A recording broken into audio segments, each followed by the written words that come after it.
bulan yang penuh dengan kemuliaan, penuh dengan keberkahan, dilipat gandakannya pahala dari setiap amalan ibadah yang kita lakukan, bulan yang penuh dengan limpahan ampunannya, rahmatnya, kebaikannya. Itulah bulan Ramadan, bulan yang paling agung di sisi Allah Subhanahu wa ta'ala. Sebagaimana disebutkan di dalam penjelasan para ulama sepakat dari 12 bulan yang ada di dalam satu tahunnya, bulan Ramadan adalah bulan yang paling agung di sisi Allah Subhanahu wa ta'ala. Oleh karena itulah wajib ada di dalam hati kita rasa syukur terhadap kenikmatan ini.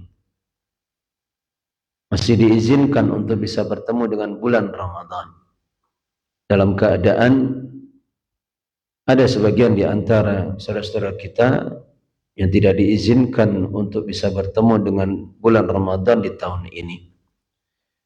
Demikian juga wajib ada di dalam hati kita pengagungan kepada apa yang diagungkan oleh Allah Subhanahu wa ta'ala. Wajib ada di dalam hati kita pengagungan kepada apa yang diagungkan oleh Allah Subhanahu wa ta'ala. Yang tidaklah tumbuh pengagungan itu di dalam hati kita kecuali lahir dari keimanan dan ketakwaan kita kepada Allah. Dan itulah buah dari ilmu yang kita miliki. Berapa banyak orang-orang yang mereka tidak mengagungkan bulan Ramadan ini. Bahkan mereka menyanyiakannya, mereka menelantarkannya, dan tidak ada di dalam hati mereka pengagungan kepada apa yang diagungkan oleh Allah Subhanahu wa ta'ala. Oleh karena itulah wajib bagi kita untuk senantiasa berusaha untuk mengagungkan apa yang diagungkan oleh Allah Subhanahu wa ta'ala. Dalam bentuk apa pengagungan kita kepada Allah? Yang pertama, yaitu dengan meluruskan niat menjalankan ibadah di dalam bulan Ramadan ini dengan semata-mata menginginkan pahala ridha Allah Subhanahu wa ta'ala. Demikian juga dengan menguatkan azam keinginan kita menjadikan bulan Ramadan ini bulan yang paling baik di dalam kehidupan kita. Jangan dijadikan bulan Ramadan seperti keadaan bulan-bulan yang sebelumnya, yang kadang hanya bersifat rutinitas yang berulang-ulang setiap tahunnya.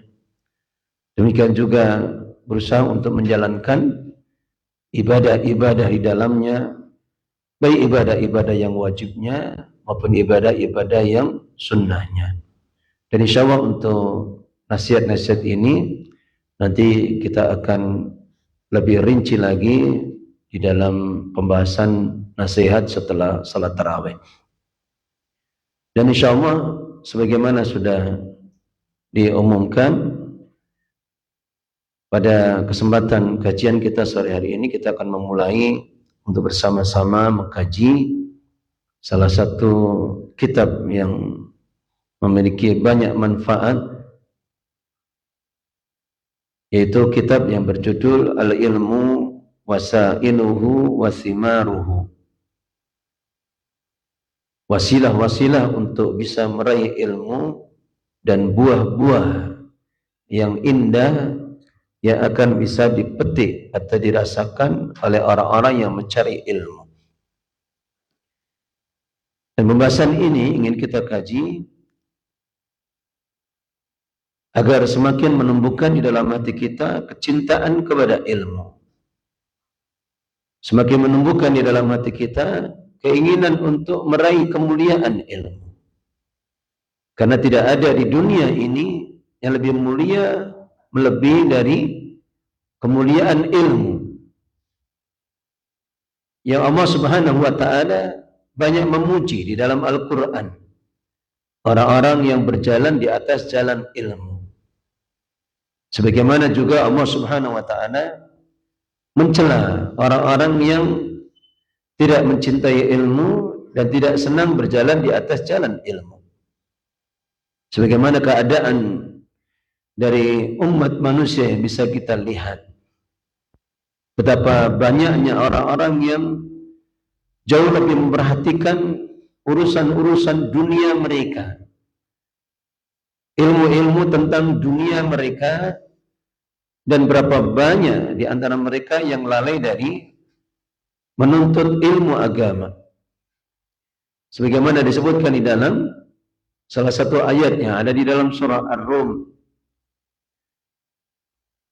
di halaman yang kedua, Allah Subhanahu wa taala berfirman, ya'lamuna zahiran minal hayatid dunya wa hum 'anil akhirati hum ghafilun. Mereka hanya mengetahui perkara-perkara yang nampak saja dari dunia ini, sehingga mereka berusaha untuk mengejarnya, mempelajarinya, perhatian untuk mempelajari hal-hal yang berkaitan dengan dunia dan bagaimana cara meraihnya lebih diperhatikan. Wahum 'anil akhirati hum ghafilun, sedangkan mereka adalah orang-orang yang lalai dari memikirkan urusan akhiratnya. Sehingga kadang kita dapati pada banyak orang, kalau urusan ilmu dunia diperjuangkan betul. Kalau perlu kuliah yang mahal-mahal, sampai keluar negeri bahkan. Tapi dalam urusan ilmu dunia, ilmu akhirat, maka mereka menjadi orang-orang yang melalaikannya.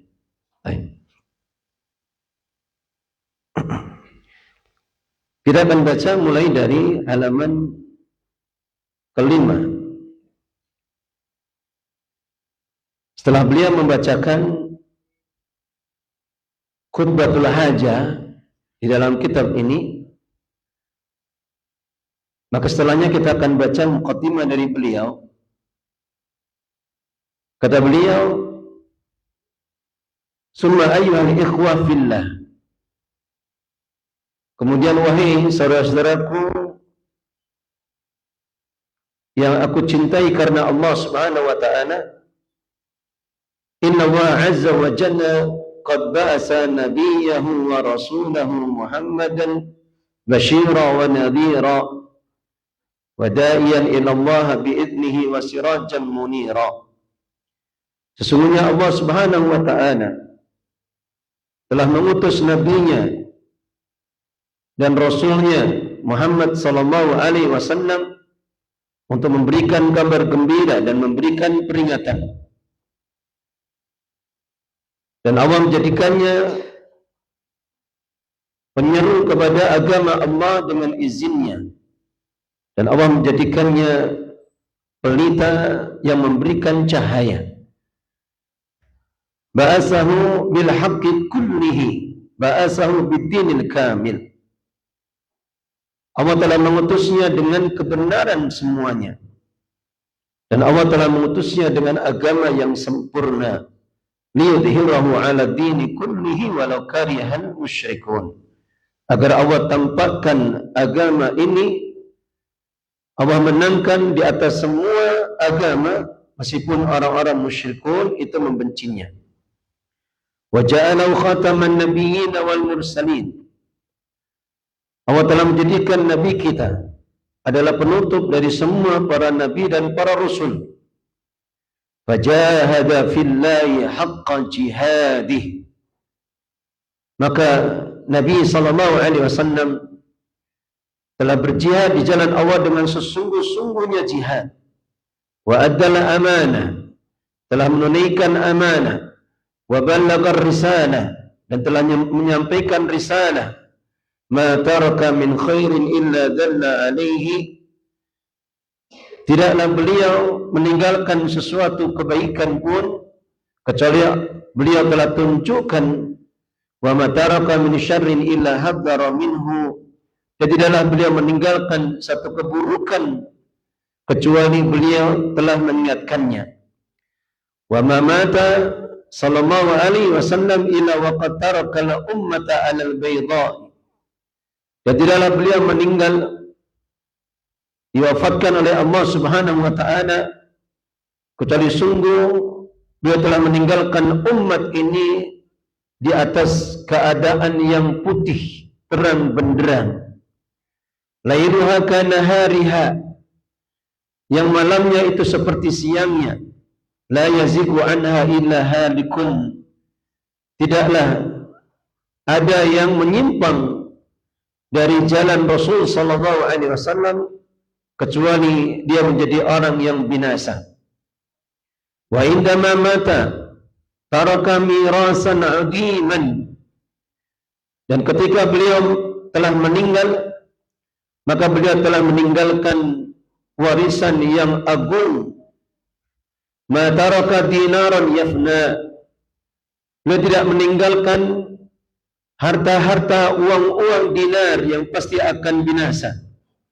Wala taraka sauban yabla, dan beliau tidak meninggalkan pakaian yang pasti akan hancur.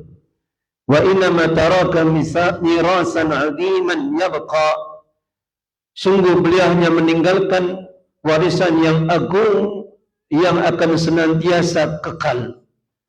Taraka mirasan yuhassilu kullu man badala sababahu, beliau telah meninggalkan warisan yang akan didapatkan oleh siapa saja yang telah mencurahkan usahanya untuk mencari sebab-sebab mendapatkan warisan tersebut. Tarakal ilma, maka Nabi SAW telah meninggalkan ilmu. Wa warasal ilma, beliau telah mewariskan ilmu. Fadinul Islami duni ilmin wa basiratin wa amalin, maka agama Islam itu agama ilmu. Agama bisa dibangun hanya dengan ilmu, bukan dengan persangkaan, bukan dengan ikut-ikutan, bukan dengan taklid semata. Agama Islam adalah agama basirah, agama beramal. La dinin ibadatin biduni ilmin, bukan agama sekedar ibadah tanpa ilmu. Fa inna dzalika tariqad dhalin, maka sesungguhnya hal tersebut, yaitu beribadah tanpa ilmu, itu jalannya orang-orang yang telah tersesat. Wala dinin ilmin bila amalin, dan juga bukan hanya sekedar agama ilmu saja yang menghasung untuk mencari ilmu tanpa mengamalkannya. Fa inna dzalika tariqul maghdubi alaihim, maka sesungguhnya hal tersebut, yaitu hanya mencari ilmu dan tidak mengamalkannya, itulah jalannya orang-orang yang telah dimurkai oleh Allah Subhanahu wa taala. Wa inna ma tariqul islami tariqun mustaqimun, dan sesungguhnya agama Islam itulah jalan yang lurus. Dan makna dari tariqun mustaqim, jalan yang lurus, adalah terkumpulnya dua perkara yang agung, yaitu apa? Dari apa yang telah disebutkan tadi, terkumpulnya dua perkara, yaitu apa? Ilmu dan amal. Sehingga setiap kali kita membaca ayat yang agung di dalam surah Al-Fatihah, di dalam setiap salat kita, maka sesungguhnya kita sedang meminta kepada Allah taufik ilmu, kemudian meminta taufik untuk bisa mengamalkannya. Itulah apa yang disebutkan di dalam ayatnya, ihdinas siratal mustaqim, tunjukkanlah kepada kami jalan yang lurus. Oleh karena itulah, di saat kita membaca ayat ini atau mendengar ayat ini, maka hadirkan di dalam hati kita, kita minta kepada Allah dua perkara yang agung, yaitu hidayah untuk mendapatkan ilmu dengan keletihan kita, kelelahan kita duduk seperti ini, kemudian minta kepada Allah untuk diberikan hidayah bisa mengamalkan ilmunya. Tariqu ilmin wa basiratin wa amalin bidzalika ilmi, yaitu agama Islam, jalan Islam adalah jalan ilmu dan basirah, ilmu dan pengetahuan, dan jalan untuk mengamalkan ilmu tersebut. Maka ini adalah penjelasan muqaddimah dari beliau penulis Syekh Sulaiman Ar-Ruhaili Habibullah Ta'ala untuk mengingatkan kepada kita akan keagungan dari ilmu agama. Dan kalau kita berbicara atau menyebutkan tentang ilmu, yang akan disebutkan pujiannya di dalam ayat Al-Quran dan hadis-hadis Nabi yang banyak, maka dimaksudkan itu adalah ilmu agama. Dan kalau kita menyebutkan ilmu agama, dari semua cabang-cabang, macam-macam dan bagian-bagian ilmu yang banyak, maka sesungguhnya hanyalah kembali kepada dua perkara saja. Kapan kita belajar tentang ilmu akidah, fikih, akhlak muamalah, atau ilmu mu'alat yang menyertainya, dari ilmu tafsir, usul fikih, qawaid fikih, mustalah hadis, maka semua ilmu yang banyak ini itu kembali kepada dua perkara saja. Yang pertama adalah ilmu tentang ma'rifatullah, ilmu untuk mengenal siapa Allah Subhanahu wa Ta'ala,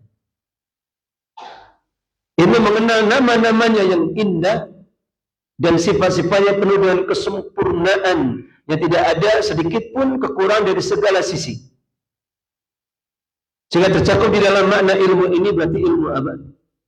Ilmu akidah, ilmu tauhid.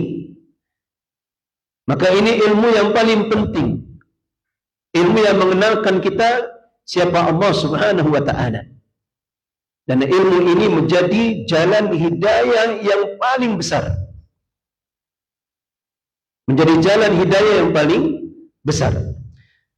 Baru kemudian bagian yang kedua adalah ilmu untuk mengetahui semua apa yang Allah cintai, Allah ridai, sehingga kita bisa berjalan di atasnya. Kemudian kebalikannya, ilmu untuk mengetahui semua perkara apa yang dibenci dan dimurkai oleh Allah, kemudian kita berusaha untuk meninggalkannya. Maka semua ilmu itu kita pelajari untuk kembali kepada dua perkara ini, yaitu ilmu untuk mengenal keagungan Allah, kemuliaannya, maha luas rahmat dan kasih sayangnya kepada makhluk-makhluknya, sempurna keadilannya, demikian juga sempurna kekuasaannya. La yu'jizu syai'un fis samawati wal ard, tidak ada sesuatu pun yang bisa menghalangi Allah, melemahkan Allah di langit-langit dan juga di bumi. Maka ini ilmu yang paling utama, ilmu yang paling agung, yang hanya bisa kita pahami, kita ketahui dengan kita menundukkan diri kita, khudu tawadu, untuk belajar tentang keimanan kita, usul-usul pokok-pokok keimanan, mempelajari tauhid kita, mempelajari akidah Islamiyah, untuk mengenal siapa Allah Subhanahu wa Ta'ala. Baru kemudian kita mempelajari ilmu-ilmu yang menjelaskan tentang apa saja yang Allah cintai dan Allah ridai. Kemudian kita minta kepada Allah untuk bisa berjalan di atasnya. Kemudian memahami apa saja yang Allah benci dan Allah murkai. Kemudian kita berusaha untuk meninggalkannya. Ya, kalau kita belajar semua ilmu yang ada, maka kembalinya hanya kepada dua perkara ini. Maka setelahnya beliau penulis Habibullah Ta'ala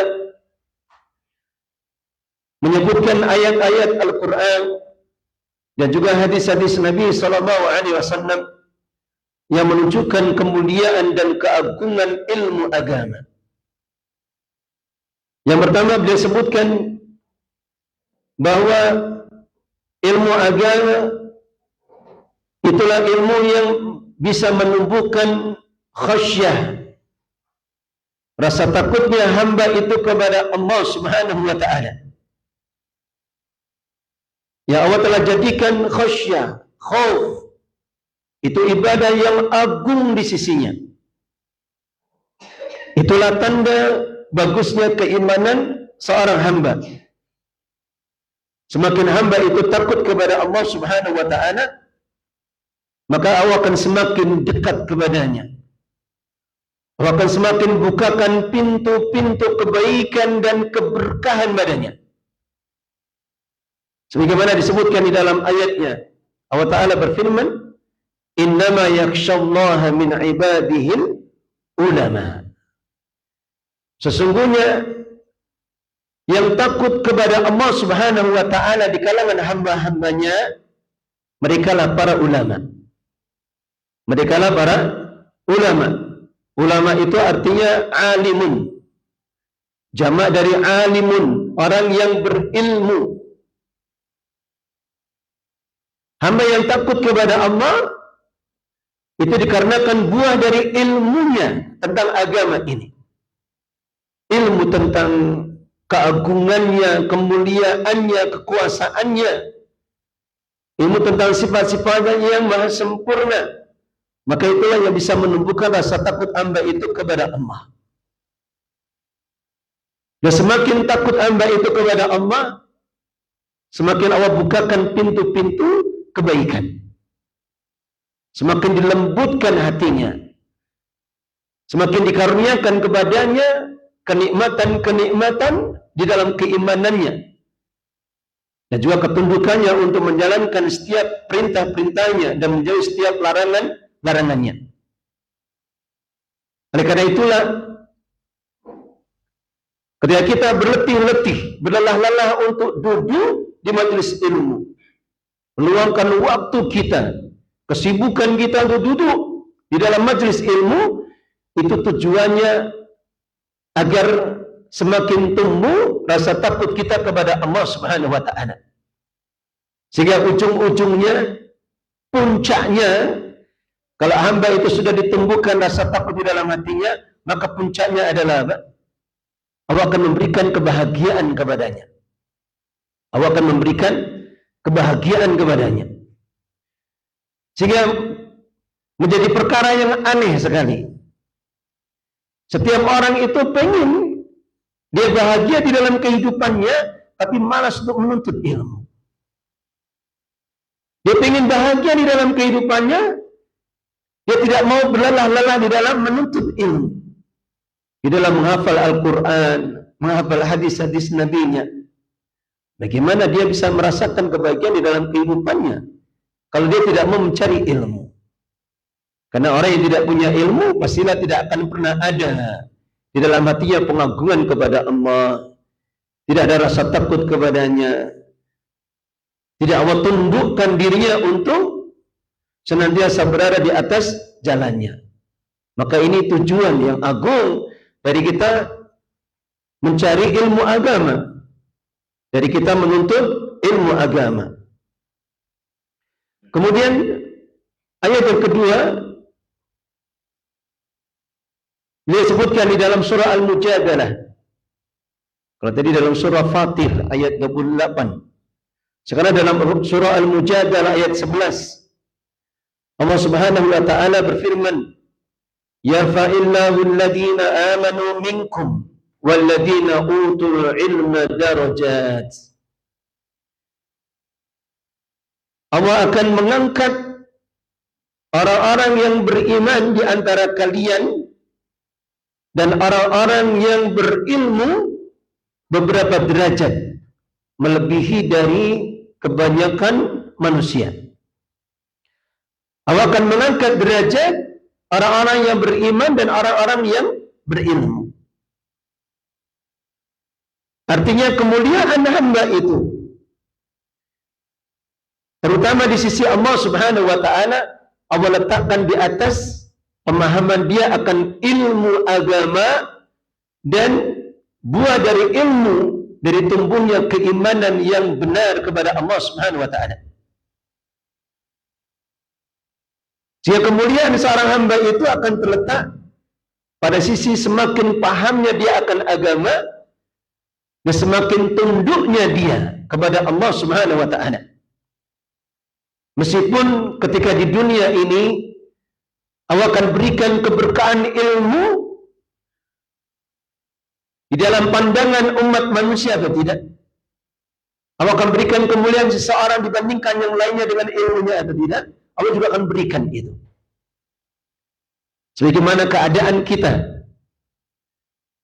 Kita ini hampir-hampir tidak ada. Kecuali di dalam hati kita ada yang namanya hubbuz zuhur. Hubur riasah. Hubur riasah. Senang mencari kemuliaan. Mencari ketinggian. Tidak usah jauh-jauh. Misalkan sesama murid, sesama santri saja. Mereka berlomba-lomba untuk menjadi yang terdepan. Sesama pegawai pengen paling diperhatikan majikannya, pimpinannya, agar karirnya semakin cepat naik. Atau anak-anak di rumah kita saja, masing-masing mereka pengen menjadi anak yang paling disayang orang tuanya, diperhatikan, banyak diberi oleh orang tuanya. Maka setiap diri kita itu cinta akan rif'ah. Rif'ah itu ketinggian. Dan Allah Subhanahu wa taala mengkhabarkan di dalam ayat yang mulia ini. Rif'ah atau ketinggian itu, kemuliaan itu hanya bisa diraih dengan ilmu. Yang kelak ilmu ini akan menumbuhkan keimanan kita kepada Allah Subhanahu wa taala. Ilmu itu akan menumbuhkan keimanan kepada Allah Subhanahu wa taala. Meskipun hamba itu tidak memintanya. Hamba itu tidak mencarinya.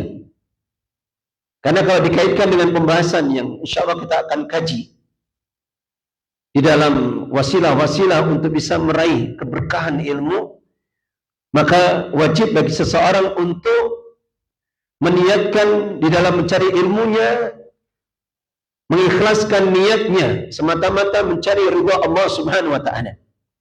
Tidak boleh seseorang belajar ilmu agar mendapatkan rif'ah, ketinggian, kemuliaan, tidak boleh. Karena akan berlaku kaidah yang agung. Siapa yang mencari kemuliaan di sisi manusia, Allah akan hinakan dia. Siapa yang mencari kemuliaan di sisi Allah, meskipun tidak dipandang manusia, Allah akan jadikan hati manusia itu memuliakannya. Maka Allah jadikan kemuliaan hamba itu di atas ilmu agama. Allah jadikan kemuliaan hamba itu di atas keimanannya kepada Allah Subhanahu wa taala. Sebagaimana ayat yang kebanyakan kita hafal semuanya. Hamba yang paling mulia di sisi Allah adalah hamba-hamba yang paling bertakwa. Bagaimana ayatnya? Inna akramakum indallahi atqakum. Sesungguhnya hamba yang paling mulia di antara kalian di sisi Allah itu adalah hamba yang paling bertakwa di antara kalian. Dan kalau disebutkan takwa di sini, itu maknanya berkumpulnya dua kebaikan. Yang pertama adalah apa? Iman kita, dan iman ini tumbuh dari ilmu yang kita pelajari. Kemudian amal saleh, ibadah, ketundukan kita kepada Allah. Kapan hamba itu mengumpulkan iman dan amal saleh, inilah makna dari ketakwaan dia kepada Allah Subhanahu wa taala.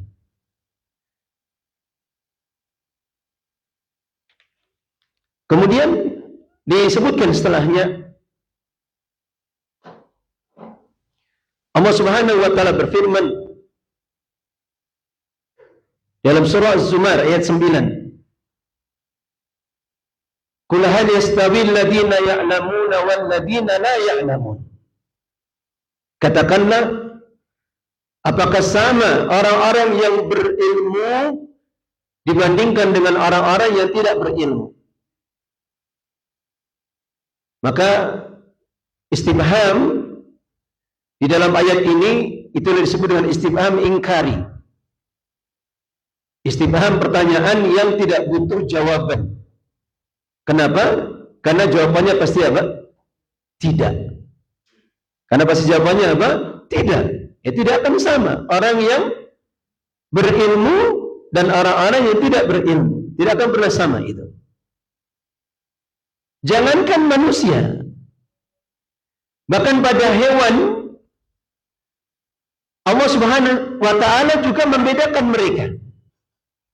Bahkan pada hewan saja Allah membedakan mereka. Jadi jangankan manusia, bahkan dalam urusan hewan binatang saja Allah bedakan mereka. Apa dalilnya? Tentang apa? Al-kalbu al-mu'allam, anjing yang terlatih. Anjing yang dilatih sama tidak terlatih dibedakan di dalam hukum fikihnya. Sebagaimana disebutkan di dalam surah Al-Maidah, Allah halalkan hewan buruan yang diburu dengan wasilah anjing-anjing yang mu'allam, yang terlatih. Kapan dia melepaskan anjing buruannya itu dengan membaca bismillah, kemudian digigit binatang itu dan tidak sampai dimakan, karena tidak akan berani memakannya. Dia sudah terlatih itu. Digigit kemudian dia menjadi lemah, akhirnya bisa ditangkap, maka anjing itu, binatang buruan itu, kalau dia belum meninggal maka tinggal disembelih. Kalau sudah meninggal maka dagingnya menjadi halal bagi kita. Maka itu dibedakan dengan anjing-anjing yang tidak berlatih. Misalkan dalam pembahasan fikihnya, para ulama menjelaskan, ada seseorang yang berburu menggunakan anjing yang mu'allam, yang terlatih. Ternyata ketika anjingnya itu memburu binatang buruan, ada anjing yang lain yang ada di situ. Jadi dia tidak tahu ini binatang buruannya matinya karena anjing yang dia lepaskan atau anjing yang lain. Maka dengan sebab itu hewan buruan itu tidak menjadi halal untuknya. Karena adanya syubhah, adanya kesamaran. Tapi kalau tidak ada anjing yang lain, meskipun hewan itu sudah mati, maka menjadi halal untuknya. Maka dalam urusan binatang saja Allah Subhanahu wa taala melebihkan orang-orang yang melebihkan binatang-binatang yang berilmu, yang sudah dilatih, dibandingkan dengan binatang yang tidak terlatih. Apalagi manusia, sebagaimana disebutkan di dalam beberapa riwayat hadis, di dalam beberapa peperangan, tatkala ada para sahabat yang gugur syahid di jalan Allah Subhanahu wa taala, maka ketika dibuatkan satu liang lahat untuk 2 sahabat atau 3 sahabat, maka Nabi akan bertanya, siapa yang hafalan Al-Qur'annya lebih banyak dibandingkan yang lainnya? Maka kemudian dia diletakkan terlebih dahulu di dalam kuburnya. Demikian juga dilebihkan orang-orang yang memiliki hafalan, memiliki ilmu tentang fikih salatnya, atau fikih di dalam masalah imamah, mengimami salat, dibandingkan yang lainnya, berkaitan dengan haqiyah, siapa yang lebih berhak untuk menjadi imam. Maka ini diatur di dalam pembahasan fikih syariatnya. Sebagaimana disebutkan di dalam hadis Nabi SAW, ya ummul qauma aqra'um al-Qur'an, ya ummul qauma aqra'uhum Qur'anan. Yang menjadi imam bagi satu kaum itu adalah siapa yang paling bagus dan paling banyak hafalan Al-Qur'annya. Baru kemudian apakah dia memahami fikih salatnya, fikih imamah salatnya itu. Maka itulah yang kemudian berhak untuk menjadi imam. Baru kemudian kalau misalkan ada di antara mereka yang sama-sama punya bacaan yang sama, hafalan sama, pemahaman yang mungkin hampir sama, baru kemudian diundi, dilakukan qur'ah itu. Diundi. Siapa yang keluar undiannya maka dia berhak menjadi imam. Baru kemudian yang saudaranya menjadi badalnya kalau imam yang pertama tidak hadir. Maka dilebihkan orang-orang yang berilmu di dalam masalah imamah. Oleh karena itulah bersemangatlah kita di dalam menghafal Al-Quran, belajar tahsin. Ya, kita tidak tahu di mana dan kapan kita dimuliakan oleh Allah Subhanahu wa taala untuk menjadi imam salat. Karena seandainya ada pertanyaan, boleh tidak saya menghafal Al-Quran, saya belajar tahsin, tajwid agar saya bisa menjadi imam? Dia niatkan untuk seperti itu, boleh atau tidak? Boleh. Selama dia tetap jaga keikhlasannya, bukan untuk mencari pandangan pujian dari makhluk. Itu boleh. Sehingga berlomba-lomba seseorang untuk Dia menghafal Al-Quran, belajar Al-Quran, tajwid, tahsin. Karena menjadi imam itu keutamaan yang besar. Jadi imam itu keutamaan yang sangat besar. Dia mendapatkan pahala, ditambah pahala semua makmum, tanpa mengurangi pahala makmum sedikit pun. Dan lebih dari itu, orang yang menjadi imam, itu kebanyakan mereka lebih mampu menjaga khusyuannya dibandingkan salat di belakang. Karena dia akan memperhatikan bacaannya, mentadaburinya, berusaha memahami kandungan yang ada di dalamnya. Beda kalau kita salat di belakang.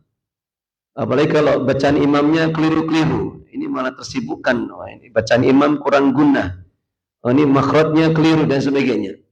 Maka orang yang menjadi imam itu mendapatkan keutamaan yang besar di sisi Allah Subhanahu wa taala. Baik.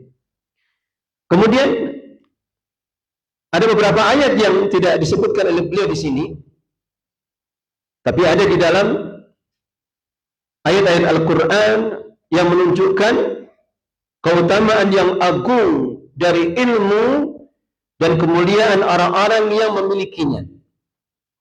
Di antara disebutkan di dalam surah Taha. Tidak ada perintah di dalam Al-Quran untuk berdoa meminta tambahan kecuali untuk meminta tambahan apa? Ilmu. Tidak ada perintah untuk meminta tambahan kecuali tambahan ilmu. Apa ayatnya? Wa qur rabbi zidni ilma. Dan katakanlah wahai Rabbku zidni ilma. Berikanlah kepadaku atau tambahkanlah untukku ilmu. Maka tidak ada meminta tambahan di dalam Al-Quran yang diperintahkan oleh Allah Subhanahu wa taala kecuali meminta tambahan ilmu. Dan ini saja sudah menunjukkan keutamaan yang agung dari ilmu agama. Kemudian di antaranya pula ilmu agama adalah ilmu yang menjadi asal dari sahnya semua ibadah. Ilmu agama itu menjadi asal sahnya semua ibadah. Karena sebagaimana kita pahami, Allah Subhanahu wa taala tidak akan menerima ibadah dari hambanya kecuali dengan dua syarat itu. Yang pertama adalah apa? Al-ikhlas. Kemudian kedua adalah apa? Mutaba'ah.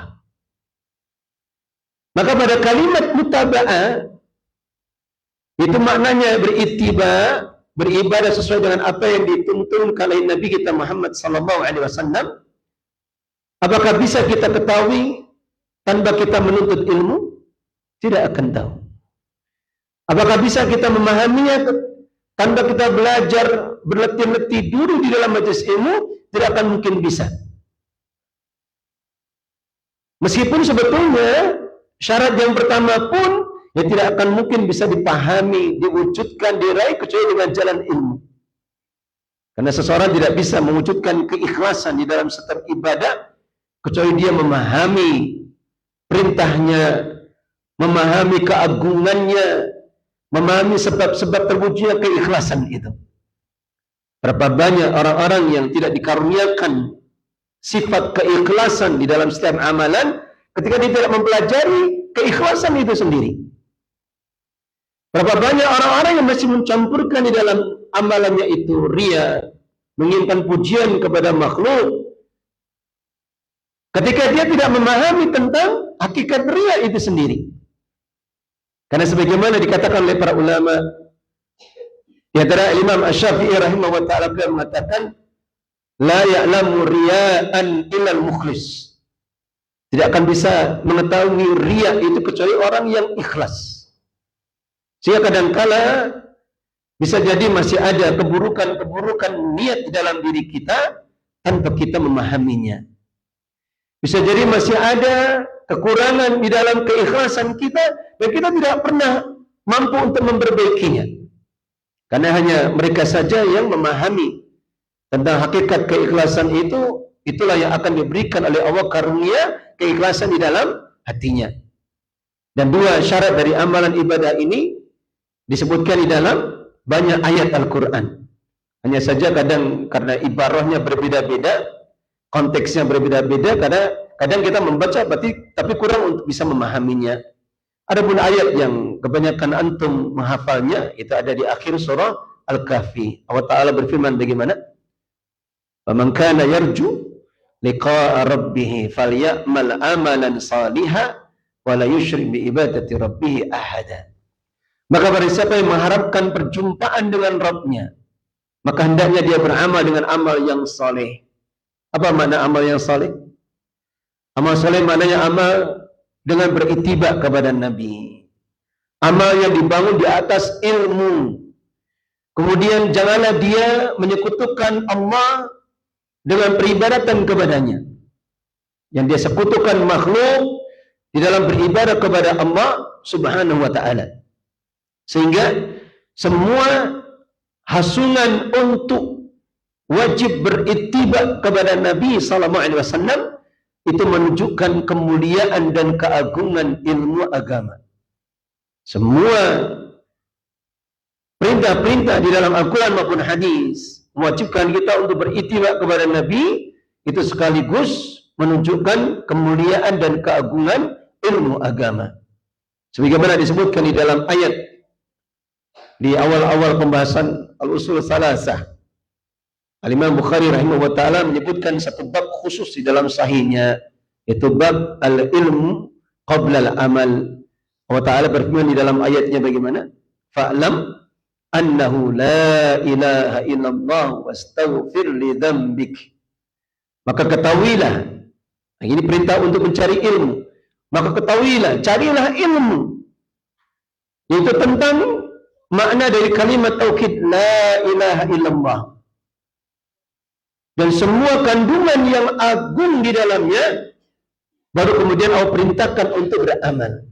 Wastaghfir li dzambik, dan mintalah ampun kepada Allah Subhanahu wa ta'ala terhadap dosa-dosamu. Karena betapapun kita ini ada yang diberikan ilmu yang banyak, melimpah, dia hafal semua ayat Al-Quran atau ratusan ribuan hadis, tetap saja dia tidak akan bisa memberikan hak Allah secara sempurna. Dia tidak akan bisa memberikan hak Allah untuk diagungkan di setiap ibadah yang dia lakukan.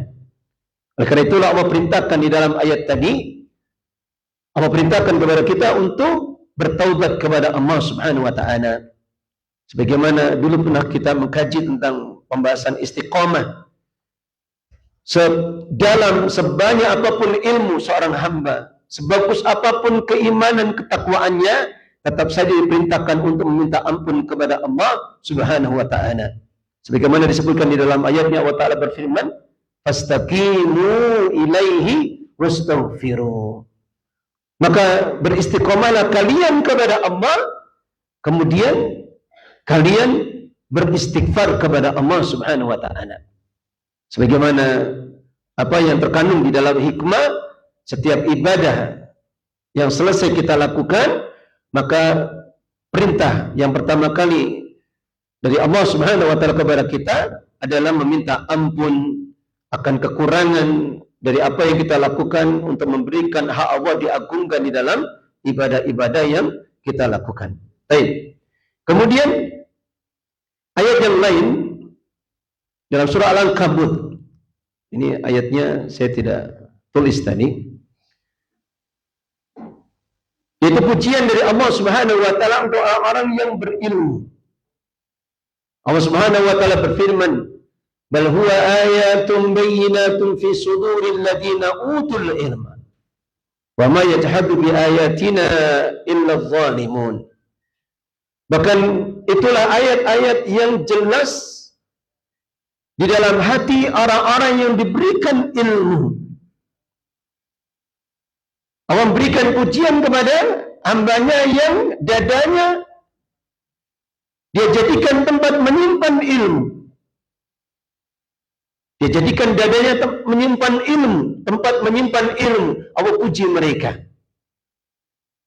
Dan tidaklah mengingkari ayat-ayat kami kecuali orang-orang yang zalim. Artinya orang-orang yang tidak mau menuntut ilmu, itu hakikatnya dikatakan oleh Allah Subhanahu wa ta'ala orang-orang yang telah berbuat kezaliman. Orang-orang yang tidak mau menuntut ilmu, apalagi ilmu-ilmu yang wajib, maka sesungguhnya mereka adalah orang-orang yang berbuat kezaliman. Saya lupa tadi. Itu huwa atau hiya? Huwa atau hiya, Ustaz? Di ayatnya. Bal huwa atau hiya? Huwa ya. Bal huwa ayatun bayyinat fi suduri ladina utul ilma. Bahkan itulah ayat-ayat yang jelas yang ada di dalam hati orang-orang yang diberikan ilmu. Dan ayat ini sebagaimana di dalam penjelasan yang lain itu dalil bahwa tempat berfikirnya manusia, tempatnya ilmu itu bukan di otak kita. Tapi Allah jadikan tempat ilmu, tempat berfikir itu ada di dalam hati. Ini salah satu dalil bahwasanya tempat berfikirnya manusia, tempat ilmu, menyimpan ilmu itu bukan di otak, tapi di dalam hati. Kalau otak menyimpan memori dan sebagainya, sebagaimana para ahli mengatakan, maka iya itu. Tapi ada beberapa ayat yang dijelaskan oleh para ulama, Allah mengkabarkan kepada kita, hatilah tempat tersimpannya ilmu. Demikian juga ada di dalam ayat di surah yang sama. Kalau ini ayat yang sebelumnya malah Allah Subhanahu wa taala juga memuji orang-orang yang berilmu. Disebutkan di dalam ayatnya Allah taala berfirman, "Wa tilkal amsalu nadribuha lin-nas wa ma yaqiluha illal alimun." Dan itulah pemisalan-pemisalan yang kami buat untuk manusia dan tidak akan bisa memahami pemisalan-pemisalan itu. Ibrah-ibrah, pelajaran-pelajaran itu kecuali orang-orang yang berilmu. Tidak bisa memahami pemisalan-pemisalan di dalam Al-Quran maupun di dalam kehidupan kita ini kecuali orang yang berilmu. Karena yang namanya ilmu itu bukan hanya sekedar di catatan tulisan-tulisan kita, di kitab-kitab kita saja. Tapi ilmu itu sesuatu yang lebih luas lagi. Ilmu itu bahkan banyak sekali ada di dalam kehidupan kita,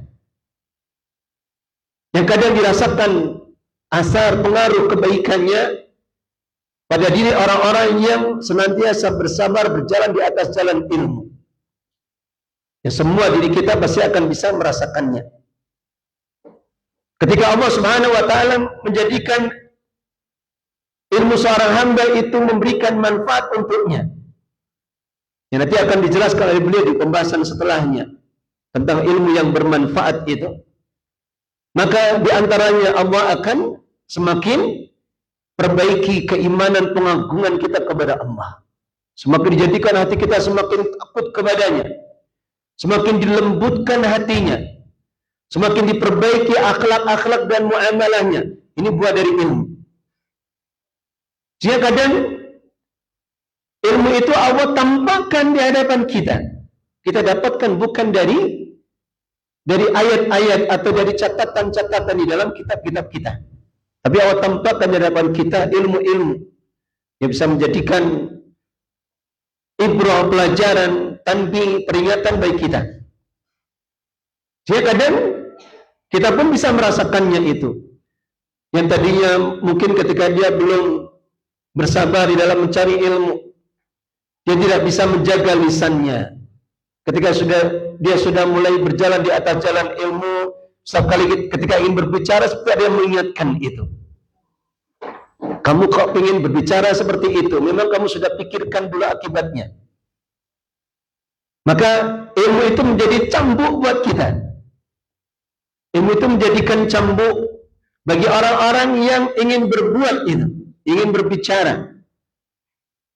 Sebagaimana keadaan kita ketika Allah Subhanahu wa taala jadikan ilmu itu bermanfaat di dalam hatinya, maka Allah akan jadikan hatinya semakin lembut itu, semakin berlapang dada. Ketika berselisih dengan sesama temannya, dia akan lapang dada.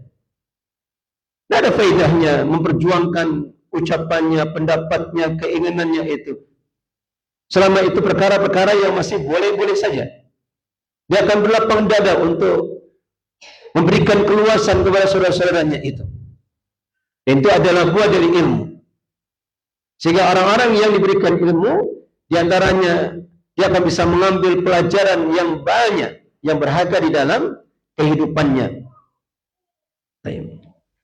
Maka ini diantara ayat-ayat yang ditujukan di dalam Al-Quran.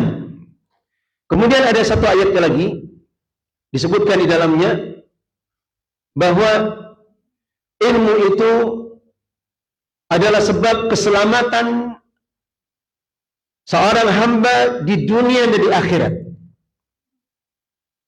Keselamatan di dunia adalah keselamatan dari fitnah, bencana, musibah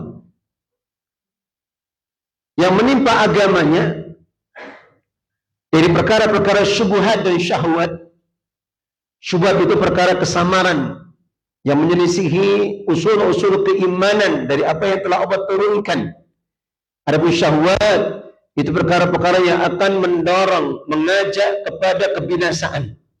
Ketika dia memperturutkan hawa nafsunya, dia lebih memilih apa yang dibenci, dimurkai oleh Allah Subhanahu wa taala. Ini namanya fitnah syahwat. Maka ilmu itu akan bisa menyelamatkan hamba itu dari kebinasaan. Sebagaimana disebutkan di dalam salah satu ayatnya, ada di dalam surah Al-Qasas. Kisah tentang seseorang yang masyhur dengan banyaknya hartanya. Akan tetapi karena tidak ada rasa syukurnya kepada Allah, dia mengingkari risalah dari Nabi Musa alaihissalam, maka Allah hancurkan dan Allah tenggelamkan di bumi. Siapa dia? Qarun. Maka disebutkan di dalam ayatnya, Allah Subhanahu wa taala memberikan pelajaran yang berharga untuk kita. Allah taala berfirman, "Fakharaja 'ala qaumihi fi zinatihi."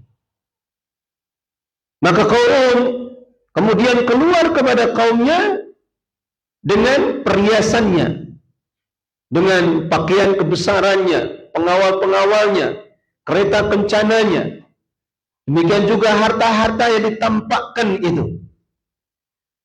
Sehingga orang-orang yang melihatnya dibagi menjadi dua macam. Yang pertama, mereka adalah orang-orang yang terfitnah dengan apa yang ada pada Qarun dari kenikmatan-kenikmatannya, karena mereka tidak punya ilmu. Maka setelahnya Allah Ta'ala berfirman, qala ladina yuriduna al-hayata ad-dunya ya laita lana misla ma utiya Qarun innahu ladhu haddin 'adzim. Berkatalah orang-orang yang menginginkan kehidupan dunia ini, duhai, seandainya kita diberikan seperti apa yang diberikan kepada Qarun. Maka dari sisi ini saja sudah tampak sekali betapa buruknya kebodohan. Ketika seseorang irinya kepada orang-orang yang justru harta mereka, kekuasaan mereka, pangkat jabatan mereka itu akan menghancurkan dirinya. Sehingga mereka menganggap Qarun itu innahu ladhu haddin 'adzim. Qarun itu sungguh telah mendapatkan bagian yang besar, kenikmatan yang besar. Ini padahal yang namanya harta, sebagaimana tentunya kita sudah pahami, harta, kenikmatan, semuanya itu adalah ujian. Semua itu adalah ujian. Dia bisa menjadi kenikmatan jika berada di tangan orang-orang yang bertakwa saja. Tapi dia bisa menjadi musibah, bencana, bala yang besar kalau dia berada di tangan orang-orang yang tidak bertakwa. Beda dengan keadaan orang-orang yang berilmu, sebagaimana Allah firmankan setelahnya, wa qala ladina utul ilma wailakum sawabullahi khairun liman amana billahi wal yawmil akhir. Wailakum sawabullahi khairun liman amana wa amila salihah wa la yulaqaha illa sabirun.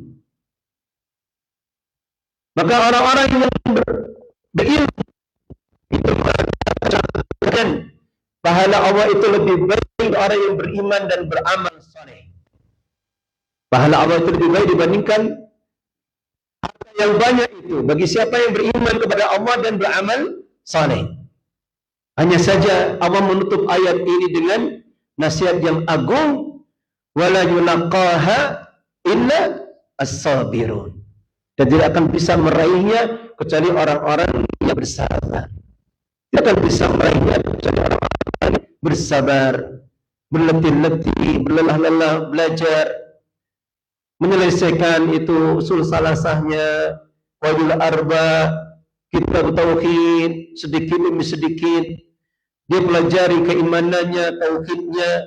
Maka hamba-hamba seperti ini yang telah akan dijadikan hatinya itu bisa memahami hakikat kehidupan di dunia ini, sehingga hatinya akan diselamatkan dari fitnah dunia, fitnah syahwat, fitnah yang membinasakan, fitnah yang menjadikan kerendahan, kehinaan hamba itu di hadapan Allah Subhanahu wa ta'ala. Maka ini di antara ayat-ayat yang menjelaskan tentang kemuliaan dan keagungan ilmu agama. Ini maghrib jam berapa? Ini tinggal 9 menit. Baik. Untuk kajian yang pertama saya cukupkan sampai di sini, dan insya Allah nanti kita akan lanjutkan penjelasan beliau berkaitan dengan